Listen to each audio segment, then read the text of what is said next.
Hi, I'm Mark Orwoll. I'm at it again. Thanks for showing up. As I like to say, it would be really weird if I was the only one here. I think you're going to fall for today's episode. So stick around. Be right back after this. Let the swing begin. Mark Orwoll is at it again. And that cat is swinging. Yeah, that cat is swinging. The party don't stop when Mark's in the spin.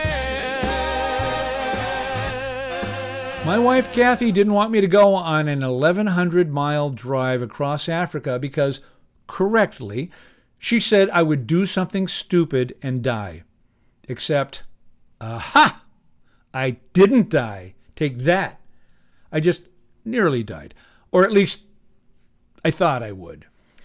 I had spent a couple of weeks in Namibia and Botswana and was now headed to Zambia and Zimbabwe.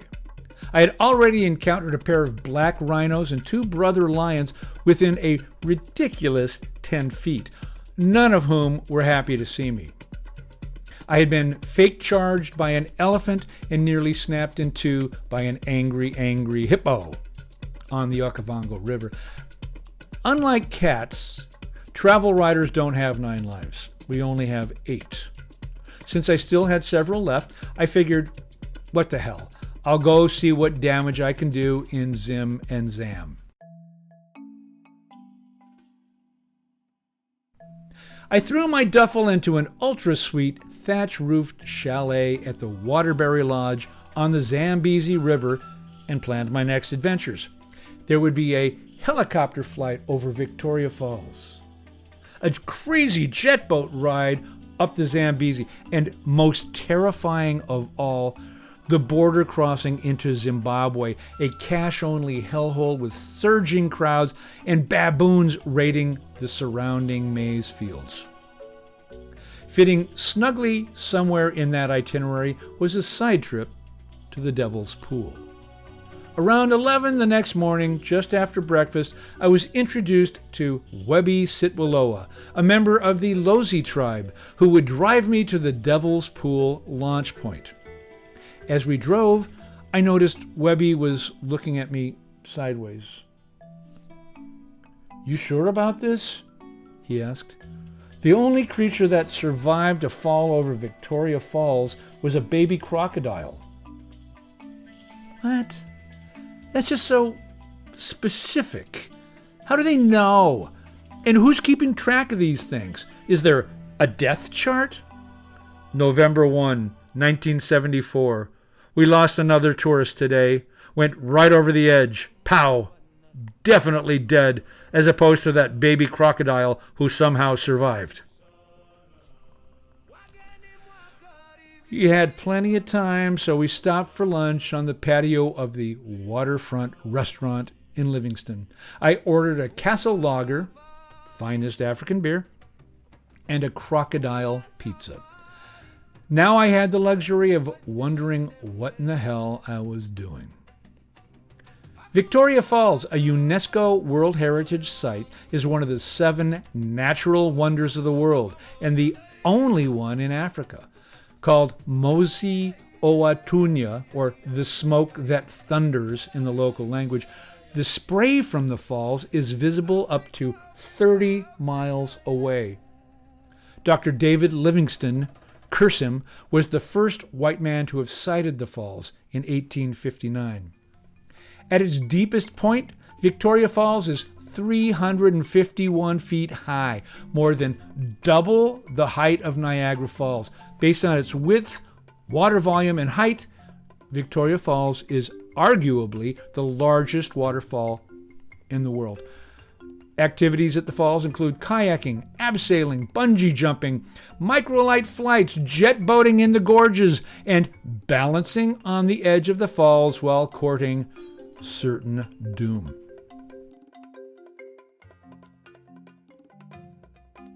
I arrived on time for my departure on a small motorboat crammed with 8 idiot tourists, including me. The driver deposited us at a rocky isle called Livingston Island. on the very edge of the falls. There, wearing bathing suits and water shoes, we linked hands and followed a guide into the Zambezi.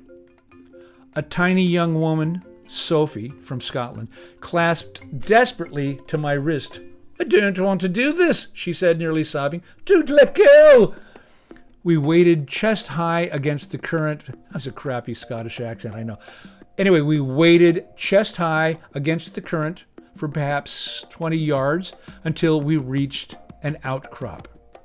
There we climbed onto the rocks and followed our guide to what looked like the end of the world. At our feet, the Zambezi spilled over the edge of Victoria Falls, creating a raucous, ear-splitting noise in a mist so thick it looked like steam. We were directed to sit on the rocks at the edge of an eddy, about the size of an extra-large hot tub, formed by our outcrop and a low stone protuberance that ran for 10 feet parallel with the falls. The Devil's Pool.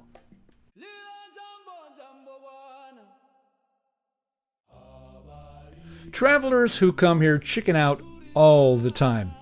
There's no shame in it.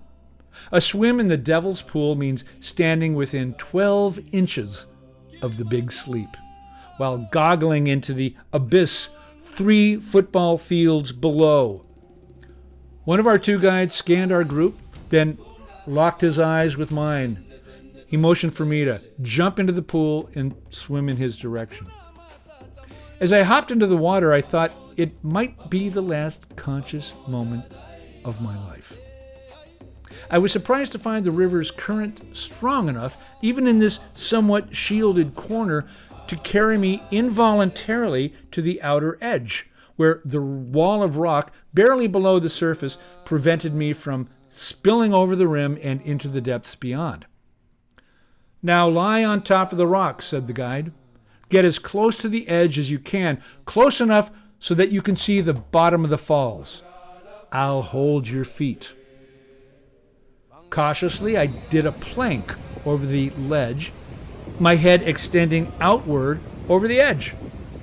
True to his word, the guide took firm hold of my ankles. "Pretend you're Superman," he shouted over the roaring waters.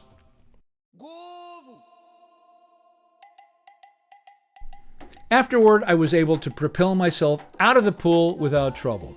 When the others had had a chance to balance on the edge of death, I asked if I could swim to our starting point rather than use the safety rope that stretched across the river. "Yes, you can," said the guide. "You must swim upstream at an angle in that direction. When you reach those rapids there," he pointed to some Class 1 whitewater about 20 yards away, "let the river carry you back to where we began. And if anything happens, grab the lifeline." He pointed to a loosely strung rope that, ideally, if I managed to grab it, would prevent me from being swooped into the depths. More likely, if I was so swooped, officials on the Zimbabwe side would find me the next morning and wonder why I was clutching with a death grip onto a piece of frayed clothesline. I made it, of course. You figured that out already. But swimming the Zambezi would be icing on the cake. At the moment that I leaped into the Devil's Pool, an old man with fire in his belly, I thought I would never die. Nothing can kill me now, I thought, balancing on the edge of Victoria Falls. Nothing can kill me. But as I've said many times, as have many others, I'm an idiot, so what do I know? I'm Mark Orwoll, at it again. Come back next week. Looking forward to seeing you. Mwah! Mwah! Let the swing begin. Mark Orwoll is at it again, and that cat is swinging. Yeah, that cat is swinging. The party don't stop when Mark's in the spin.